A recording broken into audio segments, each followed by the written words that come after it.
What's up, Magic Makers? Drew here, and today I am making my Imbolc offering ice bowl. Now, I've gone out into my yard because I live in a place where it's still, the stirrings of spring are actually appearing. And I've gotten some greens and I've just taped them gently to the side of this bowl. Right here I have what I call love offerings. Friends have given me herbs and flowers. They go in here and I use them for offerings or in my magic. For example, Brittany from Palm Tree Bewitchery and Trish from Beanbag Hagwag have sent me herbs at different times and flowers, and they're in here along with herbs and flowers from other friends. But this is going to make up the base of my bowl. So I'm just going to put, I think that's good actually, a nice little handful in the bottom. And then I am going to add some cold water to the bottom of the bowl. I'm doing this because I want to make a base. Past experience has taught me now that if you don't have a solid frozen base, there'll be no bottom to your bowl because the other bowl will smush flat to the bottom and you're just gonna have a hole there. So I'm gonna let this freeze overnight, and tomorrow I'm gonna make the rest of the bowl. All right, so it's the next morning and I've got all of my components that I want to incorporate into my bowl out here on the counter. If you've watched my channel for any given time, you will know that I don't fully resonate with any of the Sabbats except for the solstices and the equinoxes. Of course, I do have a real affinity for Samhain as well, but the other three, not so much. When I first started my practice 13 years ago now, I did regularly, at least for the first 5 years, I regularly celebrated the majority of the Sabbats.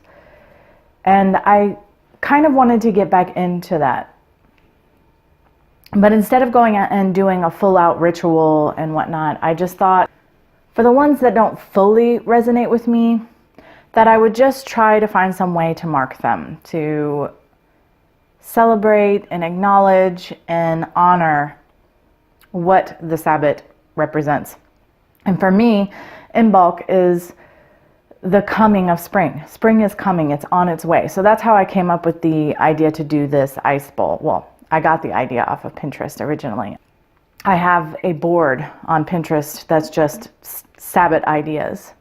And when I was thinking about what Imbolc is, the ice bowl made sense to me, because we have the thawing of the ice and then the reveal of these herbs and plants and things that I've put inside in this sort of offering.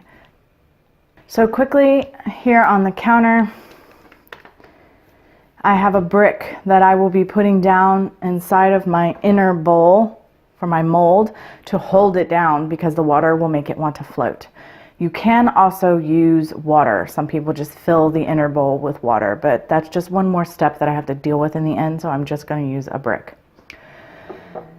This is what I call my flower medley. These are all just flowers that come from my yard. I have seasonal flowers different times of the year that grow in my yard, and I always pick them and have them. I can use them for offerings or spellcraft, what have you. Here I have some pumpkin. I've got some rose hips, hydrangea. There's rosemary.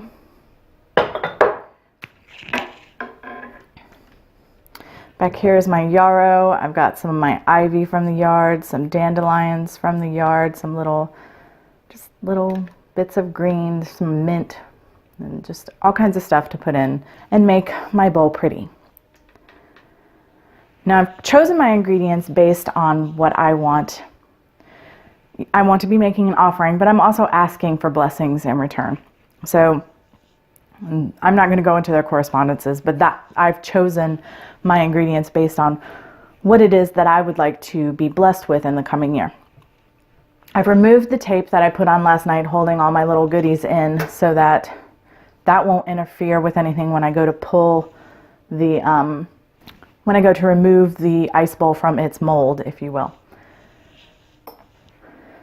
First step is going to be to put this in. Now I have a problem because last night, for some reason, this got all bubbly. So when it froze, for whatever reason, it got all bubbly. Maybe because I have all these herbs and stuff in here, these plants, and the plants were living at the time. I don't know, but I'm just gonna fill in the difference with some of this flour medley so that my bowl will sit in the bottom of this level, because otherwise I'm gonna have a problem. Let me see if this works. Yeah, that works pretty good. I'm all right with that.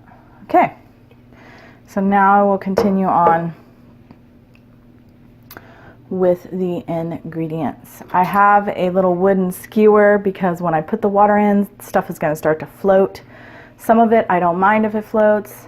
Some of it I would prefer greatly if it didn't. So I will be pushing stuff down and adjusting. I also want to make sure that my bowl is pretty level. The last time I made one of these, it was offset to one side, which ended up not being too big of a deal, but was still annoying. I'm going to go ahead and drop in some of the ingredients before I start to add the water. Some of my components, if you will, because they're just going to float randomly anyway. Certain things, like here's my rosemary. These little live greens here that I just got out of the yard this morning. There's a cute little flower too. I don't know if you'll be able to see it through the ice bowl because it's so small. I'm going to go ahead and drop in my mint.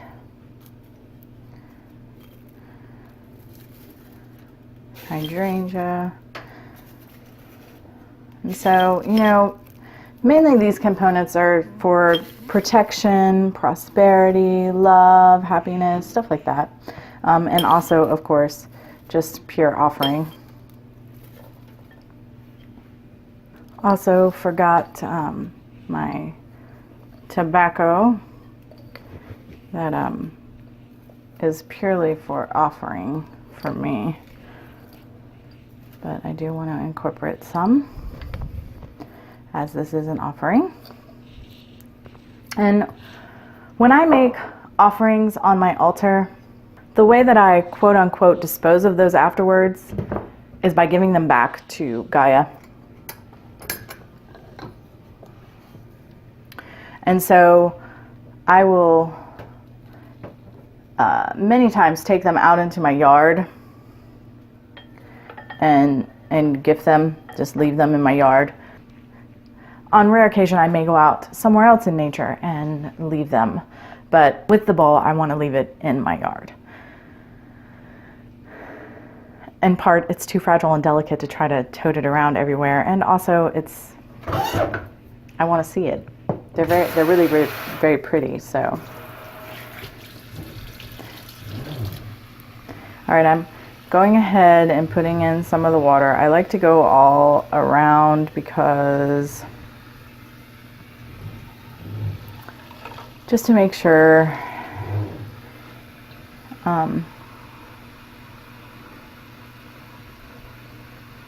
everything is incorporated.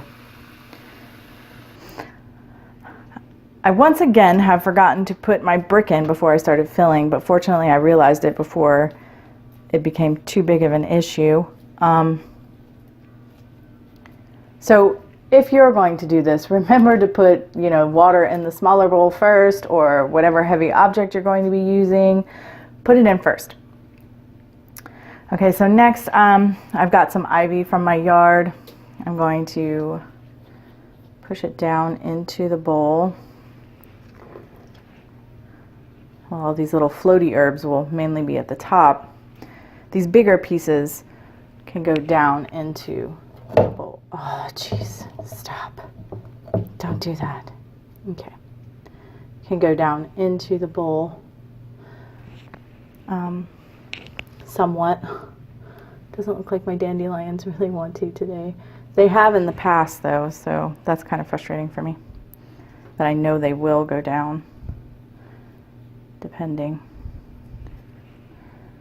I've got some little dandelion leaves I'm going to incorporate as well, just to give the bowl interest and to make it pretty. And the thing that it's both something that I like and dislike about this. You can't tell what it's going to look like until, you have no idea what the end product is going to be until you pull it out. And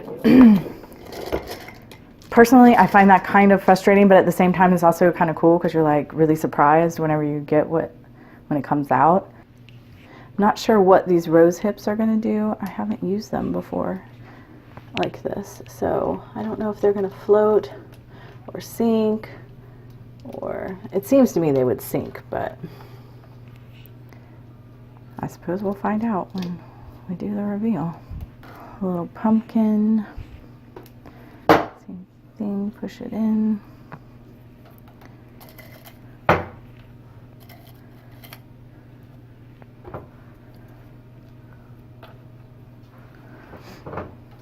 And it's funny too, because many of my components are dehydrated, and then when the bowl comes out, they've sort of rehydrated a bit as they sat in the water in the freezer. So it's kind of funny. All right, I'm going to put in a little lime in here. I love the way the citrus slices look when you incorporate them when they're incorporated into the bowl. And I think that's an orange.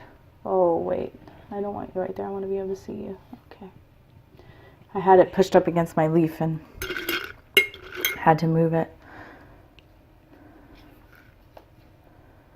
All right, I'm gonna let that be. So now I'm gonna pick this up and put it back in the freezer, and several hours from now I will show you how it turned out. Okay, so the bowl is frozen and it's time to get it out of its mold, if you will. There is one thing I will say. My freezer needs to be cleaned up a bit. Some leakage occurred, and while that didn't happen the last time I made one of these, it did this time. So it may be in your best interest to, I know next time I make one, I'm going to put like a baking sheet under it when I put it in the freezer so there's no mess. Okay, so first I'm going to run some very hot water over the outer bowl to loosen the ice bowl.